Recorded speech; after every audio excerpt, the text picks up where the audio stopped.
We have a story that is simply one of the most powerful we have ever told. The story of a woman whose world just fell apart.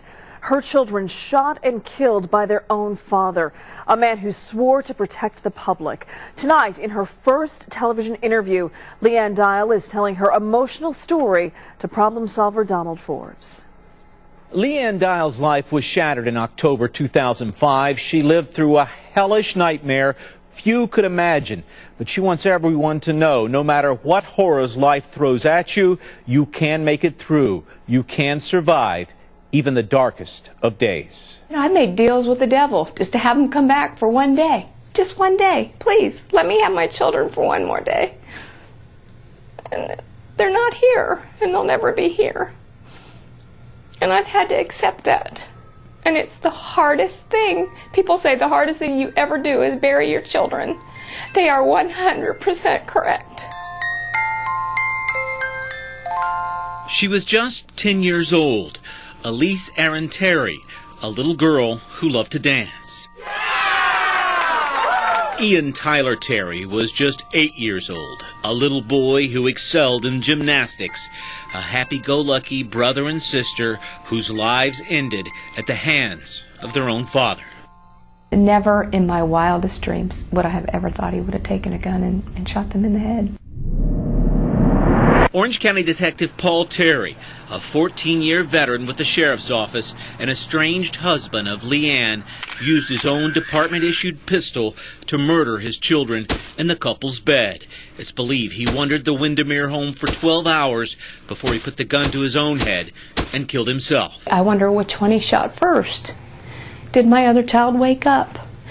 Who did he choose first? Why did he do it? What was the reasoning behind it? And they're questions that I ask myself constantly, and there's no answers. After years of what she calls mental abuse and a control freak attitude, Leigh Ann says she had had enough. She wanted out. On September 19th, 2005, she told Paul it was over, and she was filing for divorce. Those were his last words spoken to me on that 19th. Well, if I can't have them, nobody can have them. 4 days later, Paul Terry had shown up with a shallow 2-inch gash on his neck. Claiming his wife had attacked him, he got a restraining order against her.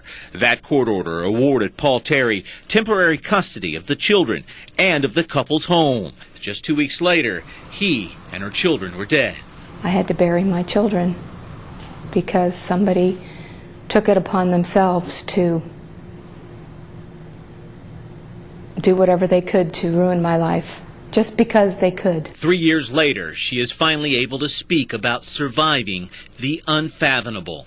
And some days, that's all she's able to do, survive. You can exist. Is that what it is? Is it existing some days? Some days, I just feel like I just exist, bang into walls. 3 months after the horror in her own home, she moved back in.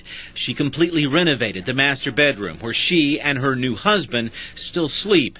The same room Ian and Elyse lost their lives. Many wonder how she could ever go back. I can look around and have a good memory. It's not horrible memories. That's what the people don't understand. You think I'd have these horrible memories. I sit in their bedrooms and look around, and I remember just tucking them in at night. And she keeps their memories alive through walls adorned with pictures. And these are my daughter's medals in the middle, but my sons are on either side. There are also the children's toys, furniture, and mementos. And the children are never far away. She keeps their ashes in their respective bedrooms. This is what I have. I know my children are in heaven, but this is all I have is a box.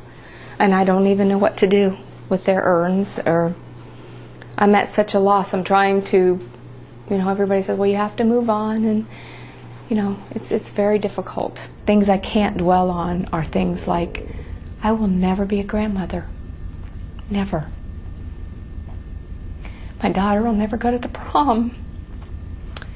My son will never drive a car. She admits to crying almost every day, but now she feels she has to get her survival story out to others who live in deep emotional pain.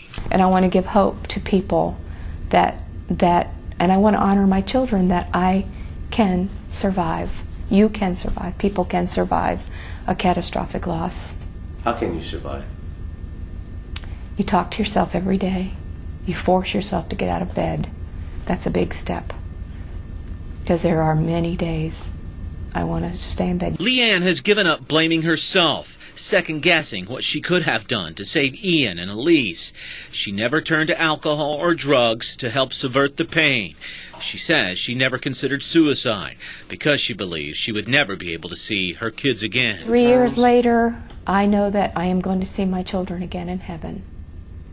And my former husband will never see them again because he's rotting in hell. And on those late, lonely nights, when she can't sleep, when she's talking to God and to her children, she can hear her little angels whispering right back at her. A lot of times I just hear them telling me, Mommy, you're okay.